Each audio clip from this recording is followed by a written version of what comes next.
Hello, I'm Tessa Rickard, a nutritionist passionate about helping you to have a healthy, pain-free poo every day and digest like a pro. I'm super excited to be talking to you about microbiome testing today. It's obviously something that I recommend. I do it with pretty much all of my clients. If you have any GI symptoms, poor digestion, diarrhea, constipation, bloating, etc., obviously you should definitely get it done.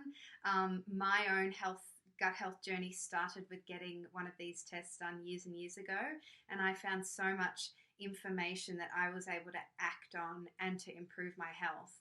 And I just wouldn't have gotten the results I have these days without doing that back then. But if you're also just interested in your general health and well-being, it's also a good idea because, as we know, gut health is linked to every single part of our body.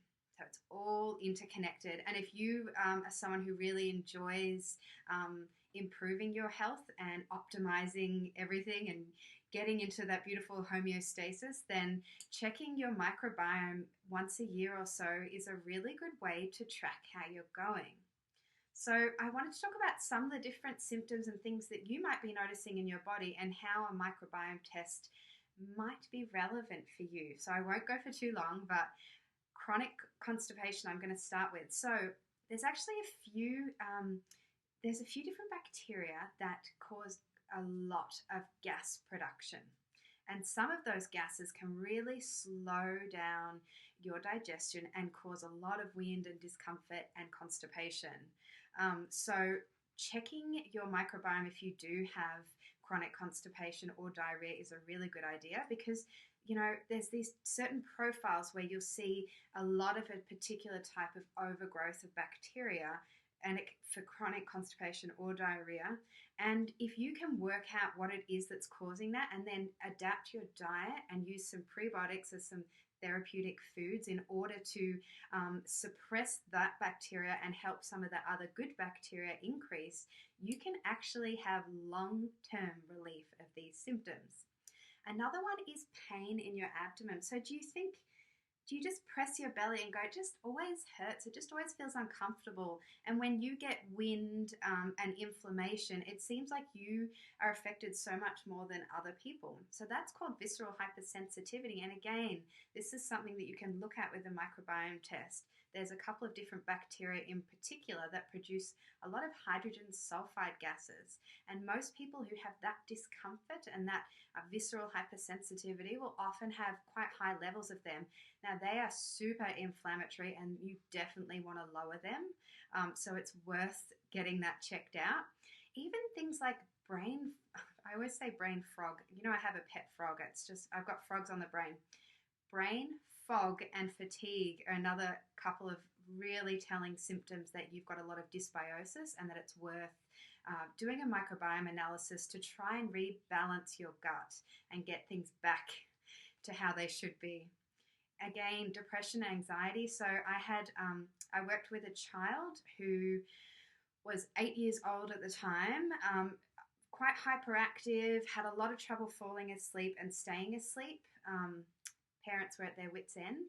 We did a microbiome analysis, and it turned out that some of the important phylum for the bacterial phylum for promoting GABA production, which is a neurotransmitter, which is responsible for calming down the nervous system, was really low.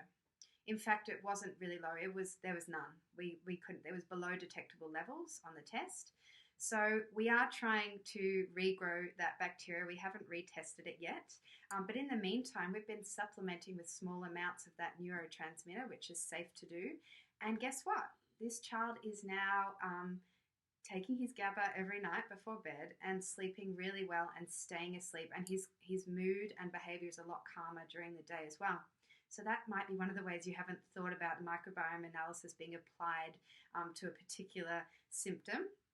Other things is hormone health. So have you heard of the estrogen gut axis? So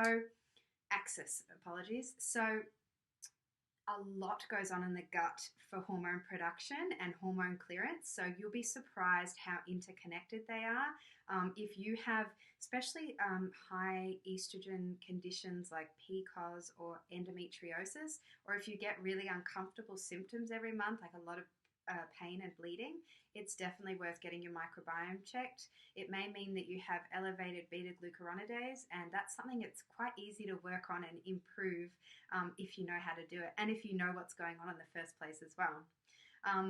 The other thing is really interesting one is chronic thrush and UTIs. So that's commonly caused by E. coli. So if someone has a lot of thrush and UTIs constantly, I'll always do a microbiome test. And most of the time we do find E. coli, and we're able to work on that, and they're able to stop having it. It stops, it goes away because we lower the E. coli, and it makes a huge difference for them symptomatically. Plus, we're improving their microbiome and health overall. So it's totally win-win. So these are just some of the ways and some of the symptoms that you might have that may benefit from working on your microbiome and doing the test to work out what's actually going on. You know, getting that roadmap to your inner health and having a clearer understanding of why you might be having some of these symptoms. You know, it helps us to formulate a diet and long-term treatment plan for you so that you can stay symptom-free and have great gut health forever. It's really exciting.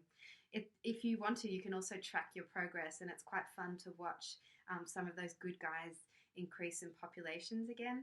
And I think considering it's so closely linked with fatty liver disease and metabolic syndrome, which is a huge problem now, you know, there's so much obesity in the Western world, I think it's actually something that really we should consider doing even if we don't have GI symptoms. It has become part of our family health plan is to check our microbiome and tweak our diet if necessary, or tweak the prebiotic foods that we're consuming in order to optimize that, because I want my kids to be super healthy and live a long life. So that's something I enjoy working on with them as well. So if you aren't sure about microbiome analysis, I just want you to know it's non-invasive. Often it's just a little Q-tip test. You can do it at home, and you usually post the kit back and you get your results within a couple of weeks. It's also not that expensive anymore because it's pretty widely available now. There are a lot of different types though, so if you're curious, contact me and ask me which one might be suitable for you. I would love to work with any of you who are interested in doing a microbiome analysis. It's really interesting, and we get lots of actionable, juicy information to work on your health. Please share this video if you think anyone might benefit from it, and I will see you next week.